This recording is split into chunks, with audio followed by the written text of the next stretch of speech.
Mayong buntag sa tanan. Ang uluhan sa atong mensahe karon nga buntag, the days shall come upon you. Amos chapter 4, verses 1 to 13. Kung mamati ka igsuon sa usa ka tawo nga nagasulti, ug pamatian mo gyud siya pag maayo. Bisan dili isulti kanimo, apan makahibalo ka kung kining nagasulti taga-asa. Notice ninyo na mga higala, mga igsuon? Kung naay tawo nga naga-istorya, mahibaluan nimo og taga-asa siya kung maminaw ka lang maayo sa iyang istorya. Mahinumdum ako sa mga estudyante pa kami sa Bible School o dito sa Iloilo. Labi na sa unang adlaw, unang semana sa pag-eskwela, di pa mag-ilanay ang mga estudyante. Gikan sa lahi-lahi ng mga lugar. Kasagara ang magkamiguhay gyudayon katong pariha og sinultihan. Cebuano, Tagalog, Ilocano. Kining mga Cebuano nagtapok og istorya pa sa samtang nag-istorya, ingon pa sa istorya nga akong nadunggan, na ako noy isa ka tao nga nagsulod sa bangko. Dito ni nahitabo sa Manila. Matod pa sa istorya. Ug pagsulod sa bangko ni ining tao, uban ng iyang mga kauban, ni-deklarar siya sa mga tao dito sa bangko sa sulod, ingon siya, walang kikilos. Tiunan ang mga kuan, ang mga tanan nga mga customer, pati ang mga teller tanan. Walang kikilos. Hold up kito. Ano siya? Pag may kikilos, patajon gid na ho. Ana ang hold upper. Pagkadungog sa isa ka teller, ingon sa teller, Ajab, jaga diha sa no. Dis ama ka nagpudyo sa buhol. Hindi ba? Sa mga words, sa mga tunada, sa lingwahe, mahibalan mo ang tao kung taga-asa siya. Maupod na ato makita din sa Book of Amos. Kay si Amos, nag-istorya din mga igsoon mahitungod sa atong pagtuon sa chapter 1 ug chapter 3. Naghisgot siya mahitungod sa the lions roar. The birds are trapped. Mga langgam, mga leon, forest, mga lasang. Ug atong mahibalaan mga igsuon nga kini si Amos, ang mga termino niyang mga lingwahe, ang imagery, ang pictures nga iyang gigamit, mga metaphors nga iyang gigamit, agricultural sa farm. Kay si Amos, we know nga si Amos, usa siya ka farmer. Diha sa chapter 4 verse 1 mabasa nimo, makita nimo nga ingon siya dinhi, you cows of Bashan or cows of Bashan, mga baka sa Bashan. Explain na ko na later on unsa nang baka sa Bashan. Pero he was referring to the women in Samaria. Gitawag niya mga baka sa Bashan. Karon, ingon ana ang lingwahe ni Prophet Amos, kay si Amos, rural man, taga baryo siya, taga Tekoa. He lived in Tekoa. Mga igsoon, dito siya nagpuyo sa Tekoa, shepherd siya, nagabantay siya sa mga karniro, fruit picker, nag-harvest sa sycamore figs. O ang iyang lugar, dito sa Tekoa, if you see that picture here, over here, no? Dinhi ang Tekoa, somewhere over here.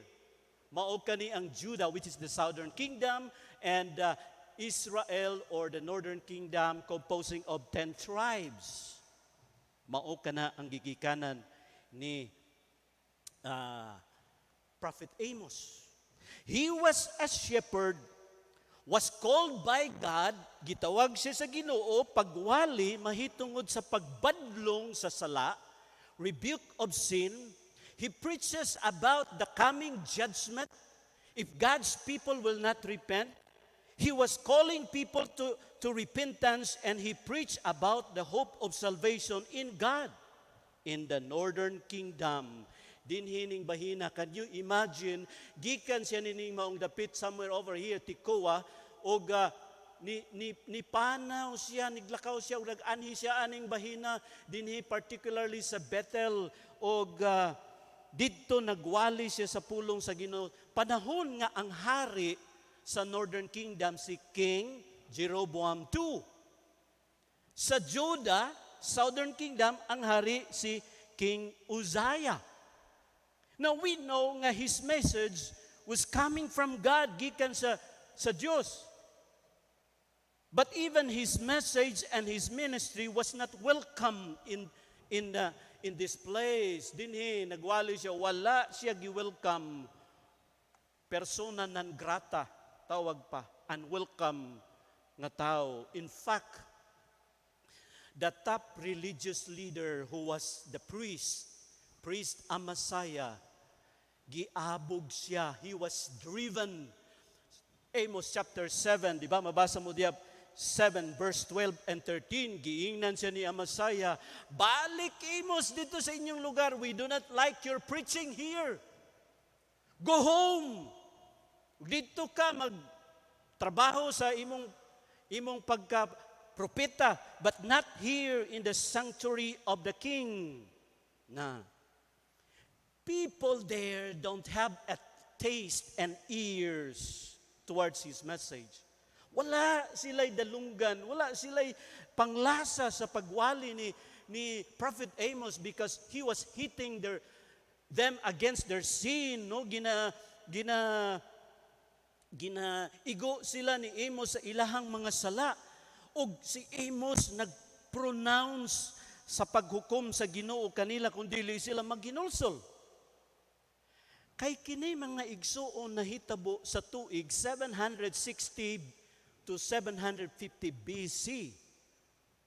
Diin sa history sa Israel, mao kani ang sa kasaysayan sa Israel ang panahon nga they were in peak of prosperity, economic, financial. Ang ilang armed forces was very strong that time. In fact, that was the time that they expanded they were able to expand their territories. Ang mga elite o ang ruling class, those in the higher echelons of society were living comfortably and living luxuriously. Dito sila nagpuyo sa sentro or capital city of the northern kingdom of Israel, mao kana ang Samaria. It is a beautiful place, gitukod nga syudad, nakabutang diha ibabaw sa bungtod, gitawag the city of Samaria. But their big problem, we know mga Kristohano, ni the past nato nga wali mensahe, ang ilang dakong problema, mao ang kahimtangan nila sa ilang spirituhanong pagkinabuhi. That was their problem. Financially, materially, they were living comfortably, maayo kaayo, but on the side of spiritual, they did not give it importance. Ang ilang spiritual condition before God, wala nila tagayog dakong importansya. It was the darkest time in the history sa Israel, kadtong panahon spiritually. They were very worst in idolatry, immorality. There were corruption in political, in the judicial, and even in religious aspect of the society. They were engrossed with the material and physical enjoyment, but spiritual, ang ilang spirituhanon nga pagkinabuhi, Score, 0. Now, kung moingon ka higsuon, higala, karon nga buntag, nga kining mga tawhana, hinugna para sa paghukom sa Ginoo, dili kasayop sa pag-ingon niya na.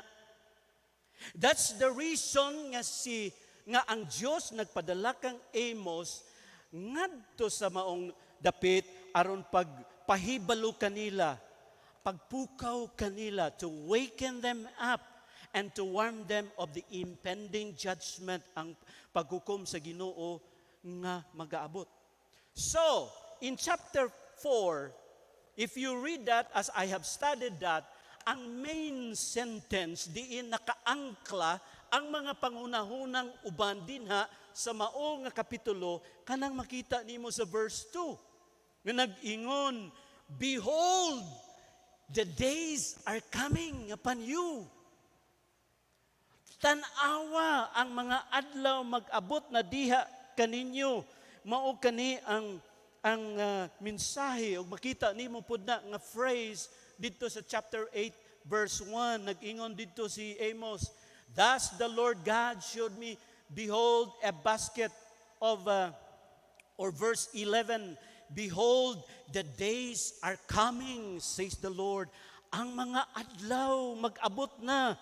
O mga igsoon, ang sense of that phrase, no? Ang meaning yan ng mga nga pulong, the days are coming, is whatever your work, your life, the time will come that you will give account before God and He will put everything in balance. Ang buti pasabutan na, ang adlaw moabot ra gayud sa inyong mga kinabuhi.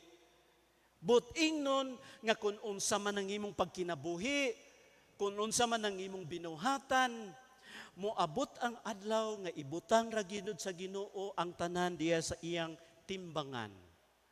So kana nga linya adunay implikasyon sa paghukom sa makahaladlok ug mangilngig nga adlaw nga moabot ug mao kana ang paghukom sa Dios. Di ba? In fact, we also use that phrase when we become sometimes of injustice and oppression, di ba? Giatake ta, gidaot ta, di ta kabalos. Unsay atong ingon? May adlaw ra gyud man nga mag-abot sa imo. Na? May adlaw ra gyud nga moabot. Mao na. So kung mag-ingon ta may adlaw ra nga mag-abot, unsang buting nun? Na ay paghukom og silot sa Dios nga mag-aabot sa inyong kinabuhi. These are solemn words, mga igsuon. It speaks of coming judgment. Nagpamukaw si Amos sa mga katawhan sa Dios. He was trying to wake them up. And they need to do what they need to do because the terrifying day, ang hadlok kaayo nga adlaw, devastating nga adlaw, ang adlaw nga wa nagyud kay mahimo sa imong kinabuhi kung mag-abot ka na, kung mag-abot na, wa na kay mahimo sa imong kinabuhi because the day has come. The day has come. Mahinomdom ako sa balita karong simana ha. No? Ang katong dako kaayo nga pag blast or explosion dito sa Beirut. Grabe ang nahitabo dito mga igsuon. Pagbuto sa maong explosive, ang iyang impact, ang shockwave niya, kusog kaayo. Nag-abot og 10 kilometros ang impact, ang kusog sa pagbuto. Ang mga buildings na naguba tungod sa iyang impact, ang mga glass, ma-imagine mo, daghan 3,000 plus ang naangol. Sa balita, murag 100 plus na ang nangamatay. 300,000 ang nawad-an og balay. Unsang hinungdan sa mao nga pagbuto? Ammonium nitrate fertilizer nga na-stock sa bodega. 2,750 tons. na stock dito sa bodega kay kana nga fertilizer, ammonium nitrate, fertilizer na pero maupo nang ginahimog bomba sa mga terorista. Pwede na sa himog explosive pabuto. Ug ang mao nga fertilizer na stock didto unom na katuig. Balaan man na sa gobyerno nga delikado kana nga material nga naa diha. Delikado na. Gamay lang kalayo na pagbutuan na. Imagine mo 2,750 tons ambot kung pila na kasako. Na nag-abot yun ang adlaw. The day has come. Nga nagbutog yun ang mao nga highly explosive material dito sa ilang lugar. For 6 years na lang dito na. And they knew, ug mga igsoon, maupod na ang sala. Ang sala, usahay ginabit-bit lang nato sa atong kinabuhi, ug tingali na enjoy man nato, kini nga butang, because sin is enjoyable, but the day will come. Mag-abot ra gyud diay ang adlaw, mga igsoon. But that's not what God wants to happen in our lives, mga igsoon. He does not want us to suffer the judgment. So on our text, mga igsoon, atong tan-awon dinhi unsa ang gibuhat sa Dios aron kita makalikay sa paghukom. What did God, what are the 3 things God is doing to save us from the coming judgment? Because that day will surely come. Number 1, verse 1. God confront us with our sin. Gi-confront kita sa Ginoo sa atong mga sala. Diha sa verse 1, verse 4 hangtod sa verse 11, gi-enumerate sa Ginoo at least 3 ka mga sala. Pinaagi sa kang Amos nga nagwali kanila, God enumerated their sins here. At least 3 sins. Unsa ang 3 ka sala? Number 1, selfishness and cruelty. Selfishness and cruelty. Verse 1, unsang ingon, hear this word, you cows of Bashan, who are at the mountain of Samaria, who oppress the poor, who crush the needy, who say to your husbands, bring wine, let us drink. Hakong gipamalandungan pagmaayo, kung unsa ang tuno ni Amos sa paggamit niya, nga gitawag niya ang mga babae sa Samaria, kini mao ang mga elite, ang mga asawa sa mga leader, asawa sa mga dato ditong dapita. Nga iyang gitawag, kamu nga mga baka sa Bashan.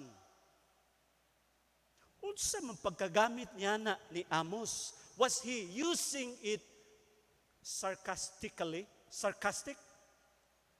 Was he trying to insult them? Because sa ato ang kultura, kung ikaw ikumpara sa mananap, that is insulting. Na ay magingon sa imo nga hayop ka. Na ay magingon sa imo nga buaya ka. Di ba? Mura man nag-insulto na. Na ay magingon sa imo nga ahas ka. Pero dinhi, gigamit ni Amos, nga ingnan niya ang mga dato nga mga babae, mga baka kamo sa Bashan. Now, kanang Bashan, when itong nag-Bible tour mi dito sa Holy Land, naagihan na mo na sa Golan Heights karon, sakop sa Syria. Kaning Bashan, fertile field, diha nimo makita ang lunhaw nga mga sagbot o dapit ni ubos sa Mount Hermon. Kung nakakita mo sa Mount Hermon, ang picture niya, di ba, makita ni mga panahon tugnaw, ga-ice good na dito sa Mount Hermon niya. Diha sa ubos, kanang upos, mo nang gitawag nga Bashan. Lunhaw ang mga sagbot, ang mga kahoy. Ug diha ang mga baka nga pinakatambok. Well-fed nga mga baka. Healthy nga mga baka. Slick, pormado kayo nga mga baka. Pinaka-the best nga karne sa baka, kanang baka nga gikan sa Bashan. So, gipamalandungan ko, si Amos, sa paggamit niya sa mga hayop, he was not using them to insult. In fact, he compared God as a lion. The Lord roars like a lion. Di ba? Na ang Ginoo na. Kay sa New Testament, si Satanas, gipareho pud sa lion. Your adversary, the devil, is like a lion. So, sa langwahe ni Amos, sa paggamit niya sa mga mananap, primarily, he was not insulting the women there when he's mga baka sa Bashan. He was trying to remind them how blessed you are. Materially, like the cows in Bashan, well-fed, healthy. Ug ang buot ipasabot ni Amos din nga kini nga mga tao, kini mga babae gipanalanginan sila sa Ginoo. No? Mao na. Siguro kung ikaw, ngano man lang nga dili man nag-ingon si Amos nga beautiful ladies of Samaria or gorgeous women of Samaria, mga baka sa Bashan. He was trying to point out how blessed they were. O kanang pulong nga Samaria, mao kana ang capital city, the seat of the government. Og na din nagpuyo ang mga elite, ang mga ruling class, ang mga leaders ug ang mga dato na nasa bungtod kana. Overlooking sa palibot na. Ug hayhahay kaayo ang ilahang kinabuhi, mga igsuon didtong dapita and privileged materially. Ang problema dinhi mga igsuon mao kini. Kay kining mga baka, kining mga babae, the problem is they enrich themselves, satisfy their lust and pleasure by exploiting the poor. Ang ilang gigatasan ang mga pobre, di ba? Ingon sa verse 1. You cows of Bashan, in the mountains of Samaria, he was referring to the women there, rich, comfortable, hayahay kaayo, but you oppress the poor and you crush the needy. Inyong gidaog-daog ang mga pobre, mga kamo nga mga babae, while these women drink their wine and live in luxury. They force their husbands to get more and more money by taking advantage of the poor to satisfy their own selfish desires and pleasures. Di ba? Muna mo babasa diya? Tanawa ragod sa katapusan. You say to your husband, bring wine, let us drink. Haya-haya raning mga kini nga mga asawa. Kay mga asawa sa mga Udiyo, kasagaran nara na sa ilang balay. Ang mga lalaki man dito na mga nagadegosyo, nagapangita, ginaingnan nila lang bana, pagdala pa mo daghang kwarta. So ang ilang mga bana mapugos, nga ilang gatasan, ilang i-oppress, ilang daog-daogon ang mga pobre. Ang tinguha, para nga naapagyod sila'y mainom, di ba? To satisfy their own lust.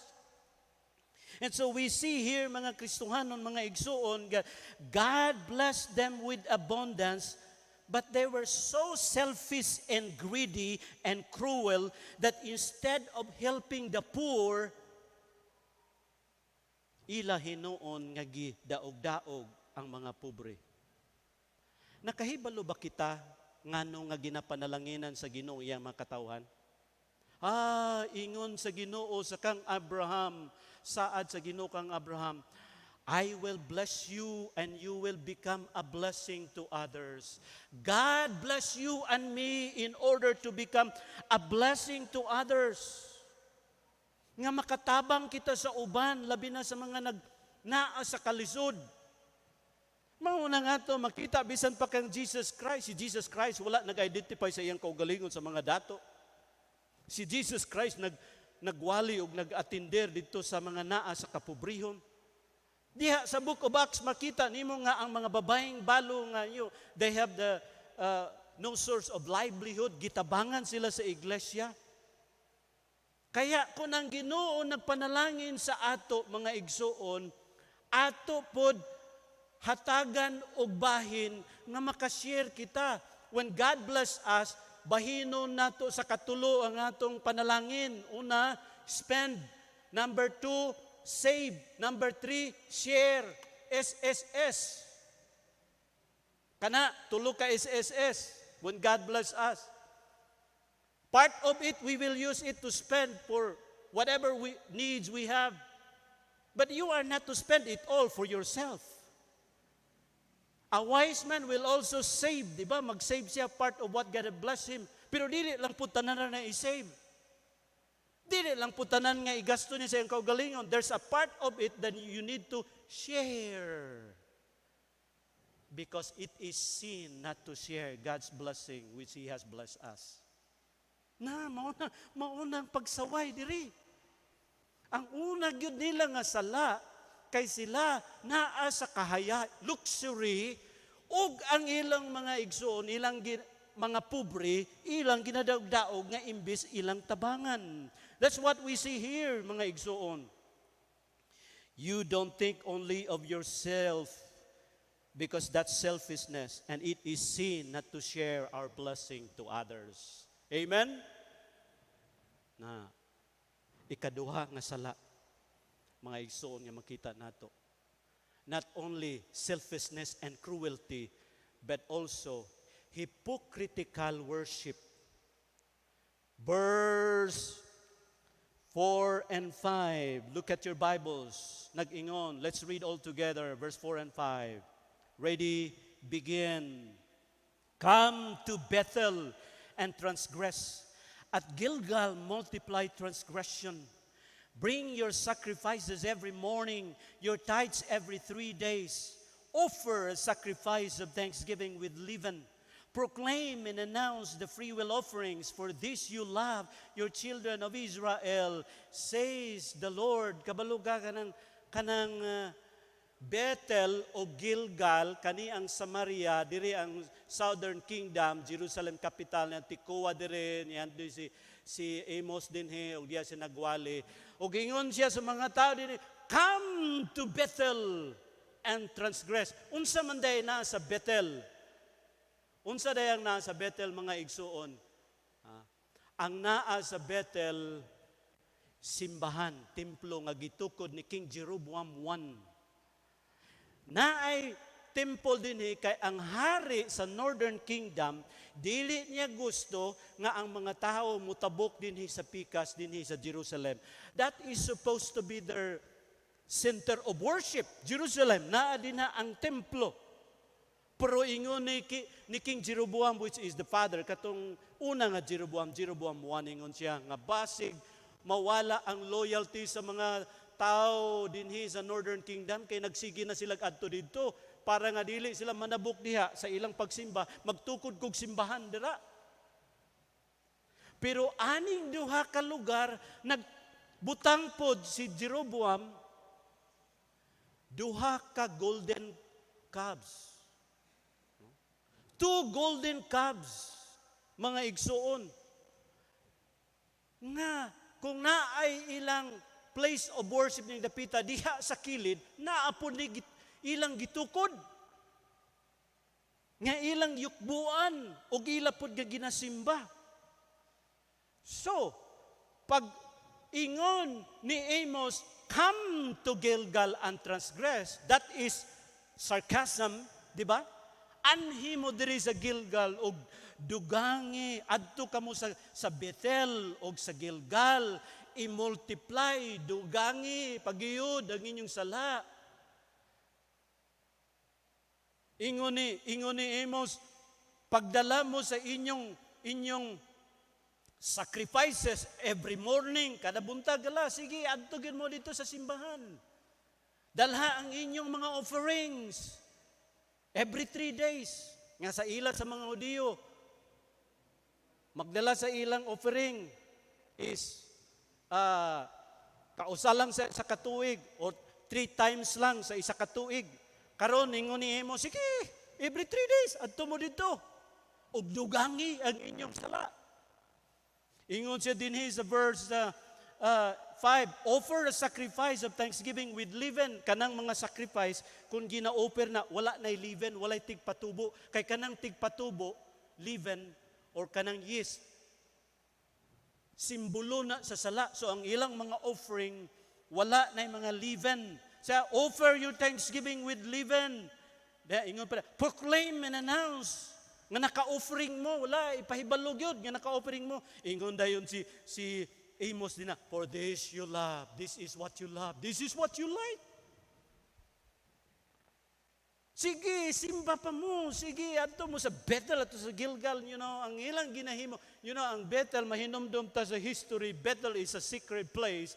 Kay mao ka na ang dapit diin si Jacob, katong ilang pinakatatay gyud si Jacob, nga layas gikan sa ilang balay tungod kay gidumtan siya sa igsoon nga si Esau ug sa iyang panahon sa gabi nagpahulay siya sa Bethel, di ba? Nya samtang nagkapahulay siya, nakakita siya sa iyang damgo ug hagdanan nga naay anghel nga naog, nagsaka naog ug sa iyang pagmata nagingon siya, this must be a place or this must be a house of God. Nakitaw na Bethel, house of God. Pero karon na ng golden calves diha. Na ang Diyos diha nga ilang gisimba. Kanang Gilgal, secret place gihapon na kay diha gi circumcise ang mga Israelites nga nagpasulod na gikan sa kamingawan for 40 years ug sa ilang pagsulod before sila sulong sa Jericho, diha sila sa Gilgal nagkampo og tanan mga lalaki gi-circumcise. Ang buot ipasabot sa circumcision dili lang na physical but it has a spiritual meaning for them. Ingon sa Ginoo nga I have already rolled away Egypt from you because Egypt is a symbol of sin. Ang ilang past niya kinabuhi sa Egypt, makauulaw, ulipon sila didto. Ingon sa Ginoo, ako na nang gi-rolled out. Dira sa Gilgal gihimo, secret place, naa din ha ang Dios, golden calf. So naanad sila sa pagsimba, they were doing the ceremonies, offering, singing. Pero ingon ni Amos, sige, anhimo, sige pa inyong simba, inyong mga offerings, dugangi pagyud ang inyong sala. What was he talking about? Well, in chapter 5, verse 12, kung imong basahon, masabtan nimo unsa may reaction diay sa Ginoo sa ilahang mga pagsimba. Verse 21. Chapter 5, verse 21. Look at your Bibles. Unsang ingon sa Ginoo? 5:21 Amos. I despise your feast days. I do not savor your sacred assemblies.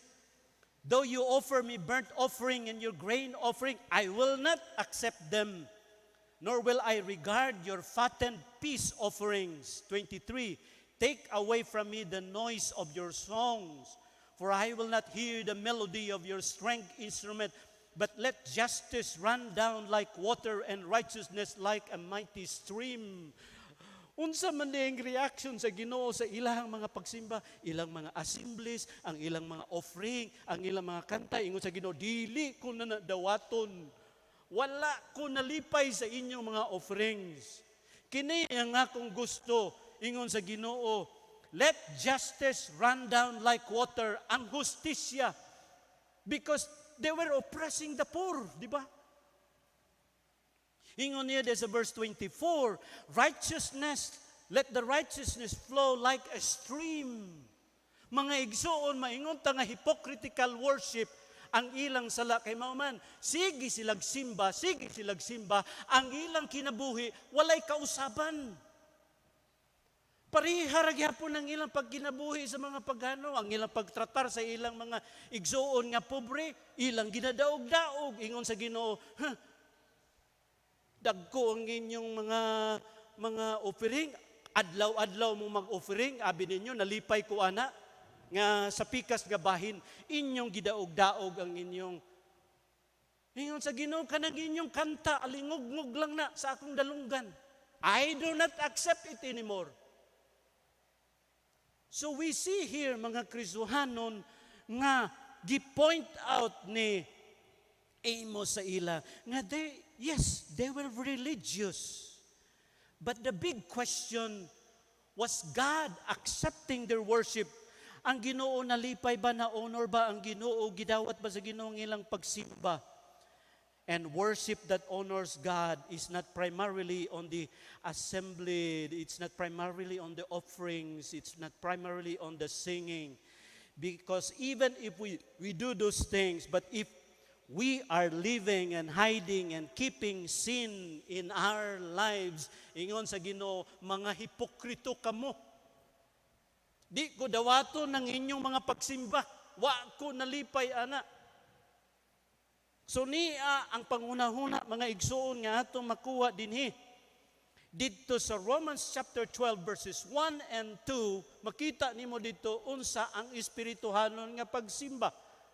Ingon si Apostle Paul dinha, verse 1, I beseech you therefore, brethren, by the mercies of God, that ye present your bodies a living sacrifice, holy and acceptable unto God, which is your spiritual worship or your reasonable service sa King James Version.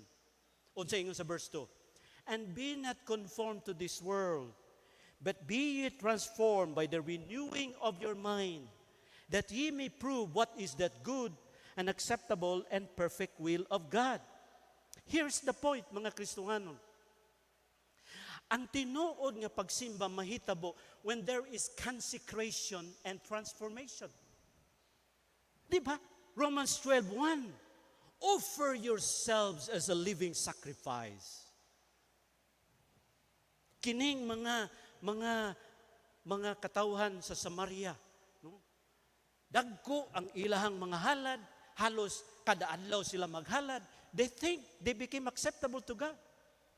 Pero ang labaw di ay nga halad nga maihatag nato sa Ginoo ngayang kahimutan, atong kinabuhi, balaan nga pagkinabuhi ngadto sa Dios. Nya secondly, transformation mo na yun sa verse 2.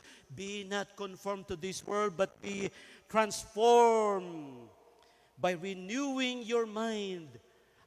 Unsa ingon ni Amos, come to Bethel and transgress. He was saying, come worship and multiply your transgression. More worship, more transgression. Amos was saying that because at the end of the day, no, ang inyong pagsimba wala man gihapon na makapahimuot sa Ginoo. Pero ang insakto nga pagsimba mao ni more worship, more transformation. Nga ang atong pagsimba tungod kay pakigtagbo ta sa Ginoo na bag-o ta. Kung nagsigi tagsimba, dapat dunay mga daghang kabag-uhan pud sa atong kinabuhi. That's what Amos was trying to point out. Kung nagsigi raman mo simba unya walay kabag-uhan ang inyong kinabuhi, there's no justice in your place, no righteousness. So the more we worship, the more should be transformation be seen in our lives, mga igsuon. That's the thought. Ang ikatulo nga sala, tanawa. Not only their selfishness and cruelty, not only their hypocritical worship, doing the ceremonies, and yet their lives are not pleasing unto God, o ang ilang halad nga worship were not acceptable unto the Lord.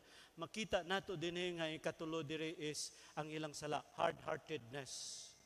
Sa kagahi sa ilang mga kasing-kasing. Mao nang imong mabasa sa bersikulo 6 hangtod sa bersikulo 11. No. Ang imong makita dinhi mga igsoon mao ni, gipadalhan sila sa Ginoo sa siriye nga mga kalamidad, series of calamities, 5 calamities. Nga imo makita diya, una, ang calamity sa famine, verse 6, I gave you cleanness of teeth in all your cities, and lack of bread in all your places, yet you have not returned to me, says the Lord. Gipaabot nako sa inyong gutom, wa mo'y makaon. Pero bisan ka na nga kalamidad, wala jud mo nagbalik sa ako. Verse 7, drought, walay ulan, walay tubig. I also withheld rain from you when there were still 3 months to the harvest. Gipugnan sa Ginoo ang ulan. I made it rain on one city, I withheld rain from another city. One part was rained upon, and where it did not rain, the part withered. Yeah. The 2 or 3 cities wandered to another city to drink water, but they were not satisfied. Yet you have not returned to me, says the Lord. Ingon niya, walagi pugnan ako ang, kung naadto ta sa Israel, kabalutan nga kung walay ulan, lisod man ang ilang pagpanguma, especially during these days. Karon kay doon na may ilang mga irrigation, kay gamay ra ang source of water nila. So kung walay ulan, dili magsilbi ang mga pagpananom. Wala sila'y mainom. Ikatulo, sakit sa mga tanom. Ingon niya din sa verse 10, I sent you, verse 9, I blasted you with blight and mildew. Nagpaabot sa ang Ginoo sa ila og init kayo nga hangin nakapalaya sa ilang mga tanom. When your garden increase, nagtubo na, gwapo kayong tubo sa ilahang mga pagpananom. Vineyards nila, fig trees, olive trees, the locust devoured them. Ang ulod, ang locust, ang talapan, ang dulon, ni atake sa ila. Unsa pa'y nabili na. Verse 10, ang plagues of death, kamatayon. I sent among you a plague after the manner of Egypt. Your young men I killed with a sword, along with your captive horses. I made the strength of your camps come up into your nostrils, yet you have not returned to me. Ang ila, gipadalhan sila sa Ginoo og kalamidad, pinaagi sa kamatayon, no, ang ilang mga batanon gipangpatay sa sa espada, o ang apil ang ilang mga mananap, wala na sa kadaghan ang namatay, wala na panahon sa di maapas ang paglubong, and there was that smell sa ilang dapit. Ang ikalima, severe destruction, verse 11, I overthrew some of you as God overthrew Sodom and Gomorrah, and you were like a firebrand plucked from the burning, yet you have not returned to me, says the Lord. Severe destruction, di ba? Ang destruction sa Sodom and Gomorrah, mga igsoon, di ba? Grabe, dili na nimo makita sa mapa kung nasan ang Sodom and Gomorrah. Nga gipaulanan sa Ginoo diya sa Book of Genesis, tungod sa ilahang sodomy, di ba? Si Lot dito nagpuyo, gisave si Lot. Pero ang mga tao nga mga dautan gipaulanan sa Ginoo kalayo, hangtod karon dili makita kung nasang Sodom Gomorrah sa unang panahon. It was totally wiped out. So ingon ang Ginoo gipadala og severe destruction, makita ninyo gikan sa famine, drought, floods, inya nagkaanam kanang fire dinhi, gipadala nako ang kalayo diya sa inyo. Ingon diya sa verse 11, no? And you were like a firebrand plucked from the burning. Matod pa sa mga commentators, Bible commentators, perhaps there was an earthquake, volcanic. O isang nakong namatikdan dito sa pagtour na mo sa Israel, naagi mi dito sa lugar nga naay bungtod, nga naay mga bato nga itom. Unsa man ang bato nga itom? Ingon pa sa among tourist guide, murag kuha na sa mga volcanic stones na siya. So most probably there was an explosion of a volcano somewhere. Ngano nga itom mani, ngano nga kini nga bato nga mugawas sa volcanic eruption naa man nining dapita. So there was that severe destruction. Ang problema, 5 kalamidad nga grabe kaayo mga igsoon. Ingon diya sa katapusan, yet you did not return to me. Yet you did not return to me. At any time nga ang Ginoo nagpadala sa kalamidad, kay ang kalamidad megaphone sa Ginoo. Gipadala niya ang kalamidad at any time wala gyud sila nagbalik sa Ginoo. How hard their hearts were. Gahi ang ilang mga kasing-kasing, mga kaigsuunan. So karon, God confronts them with sin. Unsang gibuhat sa Ginoo? Ang sunod nga makita nato mga igsuon, God cautions us of a coming judgment.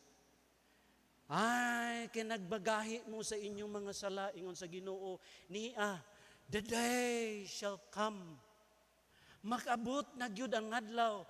Verse 2 and 3, unsa nang adlaw gi-describe niya diha, the Lord God has sworn by His holiness. Tungod sa pagkabalaan sa Dios, iyang hukman, He cannot tolerate sin, mga igsuon. Ug ingon niya, because in my holiness, the day shall come upon you, and He will take you away with fish hooks, and your posterity with fish hooks, mga igsuon. Ingon din He, God hath sworn by His holiness that, Lord, the day shall come upon you that He will take you away with hooks, and your posterity with fish hooks. Magabot ang panahon sa inyo mauni. Kamu kwaon dinhi sa inyong lugar. Hayahay mo dinha sa bungtod sa Samaria. Tanggalon ta mo dinha, kwaon ta mo. Murag ka nang gipangbingwit sila, kay dalhon sila, no, sa mga kaaway nga murag isda nga gibingwit sila. Fish hooks. Ingon ni Prophet Amos ngadto kanila, mga igsuon, og this was a warning, caution. Gipaandaman sila. Mga katawhan sa Israel, kung dili kamo maghinulsol sa inyo mga sala, ug di mo magbalik sa Ginoo, mag-abot gyud ang adlaw. Kuhaon mo sa Ginoo aning lugara.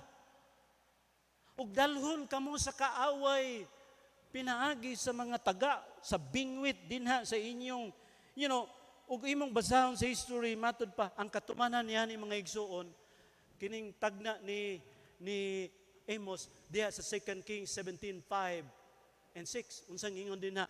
Let's read, ready begin.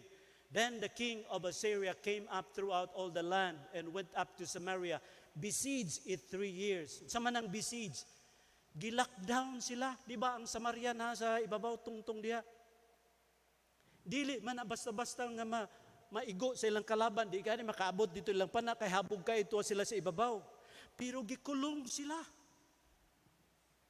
Di sila kasulod, di sila kagawas. For 3 years. Murag kita nga gikulong na lockdown, wa tay kakuhaan sa atong pagkaon.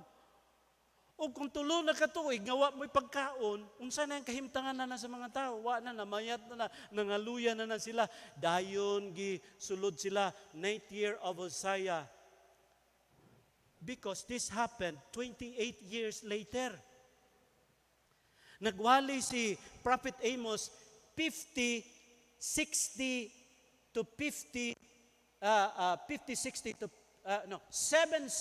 to 750 BC, nahitabo ni katumanan sa paghukom nga giingon ni Amos sa iyang mga katawhan 721 BC, around 28 years later, in the 9th year of Uzziah, the king of Assyria took Samaria.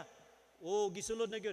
Carried Israel away into Assyria. Gidala na sila dito sa Assyria. And placed them in Halah and in Habor by the river of Gusan and in the cities of the Medes. Gidala na sila dito sa Assyria. Giunsa sila pagdala. Kay mauna ang kinaiyahan sa mga Assyrians. Nga kung dalhon nila ilang captives, ilang butangan og taga dinhi sa lower lips or dinhi sa ilong para nga di ka mo ikyas. Mura katog isda ganiha, murag isda nga ug mauna mga babae gipangdala.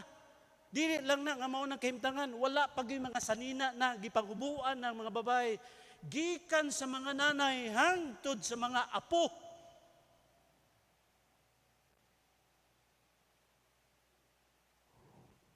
Ang ilang lugar, sawa pa sila sulunga, Samaria, mauna, ilang kahimtangan. Pero sa dihang, gisulong na sila silang kaaway, tanawa, kung unsa na, nahitsura ba ang ilang lugar? Ugwa na yung mga tao, kay gipangdala na sila sa Assyria. They were hard-hearted people. Gusto sa Ginoo ang paghukom. Mauna nga gipasidan-an ng iyang mga katawhan. The day shall come. Wake up. That's why we are warned time. Gipandaman kita sa Ginoo time and time again. Unsang ingon sa balaang kasulatan, Romans 6,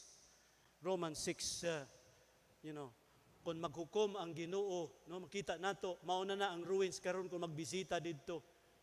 Wa na may itsura. You cannot escape from the judgment of God. Bariya sa isda nga once nga mabingwit na diya, ako sa elementary pa o high school, mahilig ko nang mamingwit. Mamingwit mi og pait, mamingwit mi kulilaw, mamingwit mi og kanang pantat, halwan. Basta ang pantat mabingwit na dinha. Dili na kabuhi og ingon sa Ginoo, inganaon kamo, dalhon mo sa inyong kaaway. 28 years later. Kinsa bay makaikyas? So ang ideya din nga dili nato walay tao nga makaiskapo sa paghukom sa Dios. Mao na pahinumdom sa ato, the day shall come ang judgment sa Ginoo mag-abot. Romans 6:23, for the wages of sin is death. Revelation chapter 20 verse 15, whose name was not written in the book of life shall be cast into the lake of fire. Revelation 21 verse 8.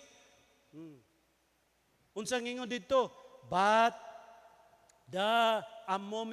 last chapter 21:8, but the cowardly, unbelieving, abominable, murderers, sexually immoral, sorcerers, idolaters, and all liars shall have their part in the lake which burns with fire and brimstone, which is the second death. Muna. When we share the gospel to people, mingunta nga na, ay kuyaw kayo nga eternal judgment. Di ba? Nga atong atubangon tungod sa atong sala, mauna ang gikosyon kita, giwarningan ta sa Ginoo.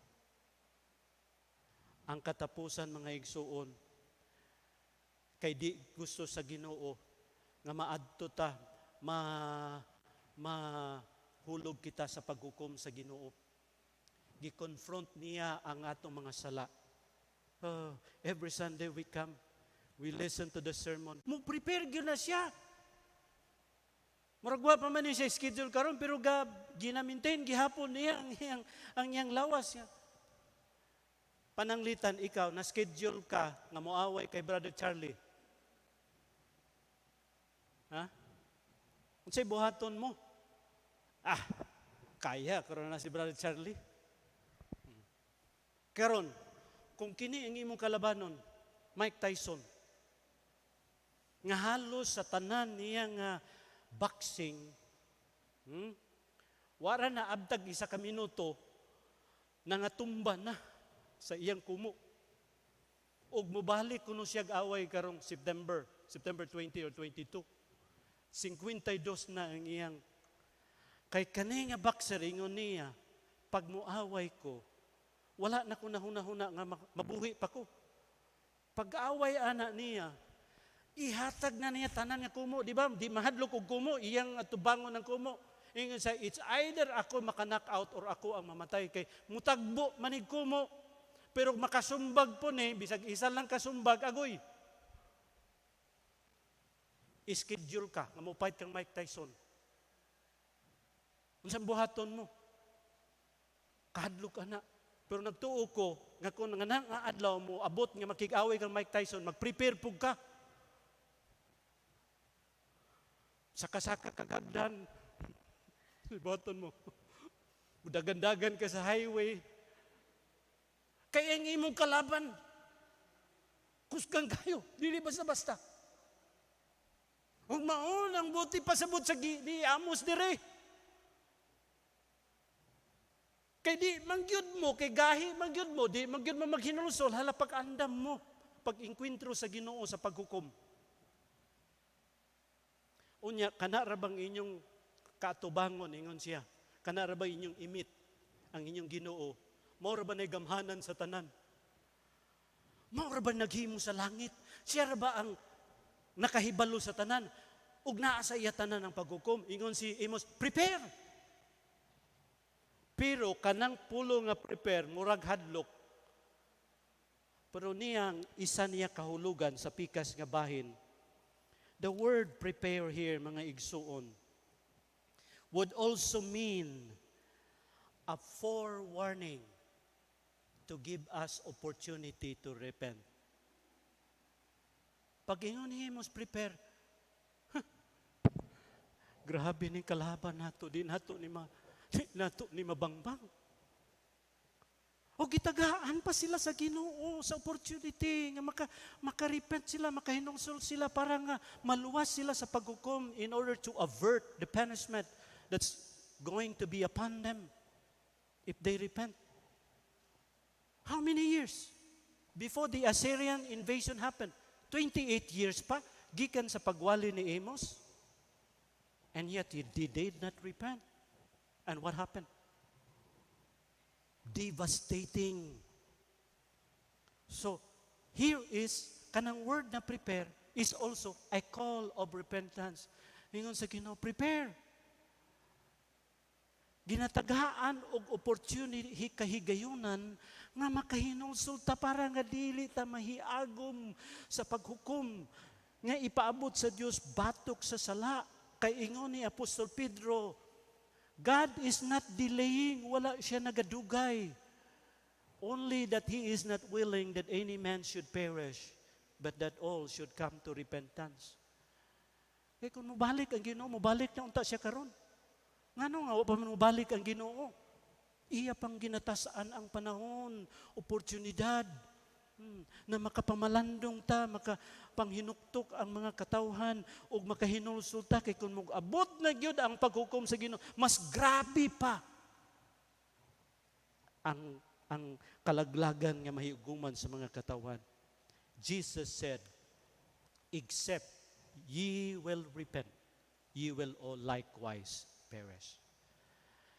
The days shall come upon you, upon me. Ang adlaw, moabot sa imo ug sa ako. God does not want to suffer in judgment. That's why He confronted us with our sins. To show that we have transgressed against our God. God, ang Ginoo usab, di lang nag-confront, caution, nagpaandam sa ato. Nga if you will continue on sinning, judgment will come. But also God calls us to repent so that we will be saved from this judgment. Amen ba, mga igsoon? Kung niya ikaw karon nga buntag og wala pa nimo na ilhan na dawat si Jesus Christ, imong Ginoong manluluwas, siya lang ang bugtong makaluwas sa imo. Kita makasasala. Ingon sa Romans 3:23, all have sinned and come short of the glory of God. And there is punishment of our sin. Praise God. His Son, the Lord Jesus Christ, took upon Himself our sins ug ang punishment iyang gibayran dito sa cross. That anyone who will believe will not perish, but will have everlasting life. Mauna ang gusto ihatag sa Ginoo. Kung ikaw Kristohanon, nga niya ka nga buntag as you are sitting there. Hinaot nga dunay mensahe ang Ginoo sa ato, gikan sa iyang pulong. Gikan kang Prophet Amos. Na ato usab mapamalandungan kung unsa ang atong pag-alagad sa Ginoo. Labi na ang atong pag-worship kaniya. The most important thought that I have learned from this passage is all about our worship. Ang atong pagsimba. Kasi ang kabubuton sa Ginoo, the more we worship, the more transformation should have taken place in our lives. Ano? Because worship without transformation in life, ingon sa Ginoo, I'm not going to accept that kind of worship. Dili ko kanadawaton. O ginaot pa, nga mensahe sa Ginoo nagpakigsulti sa ato mga kasing-kasing. Let's bow our heads.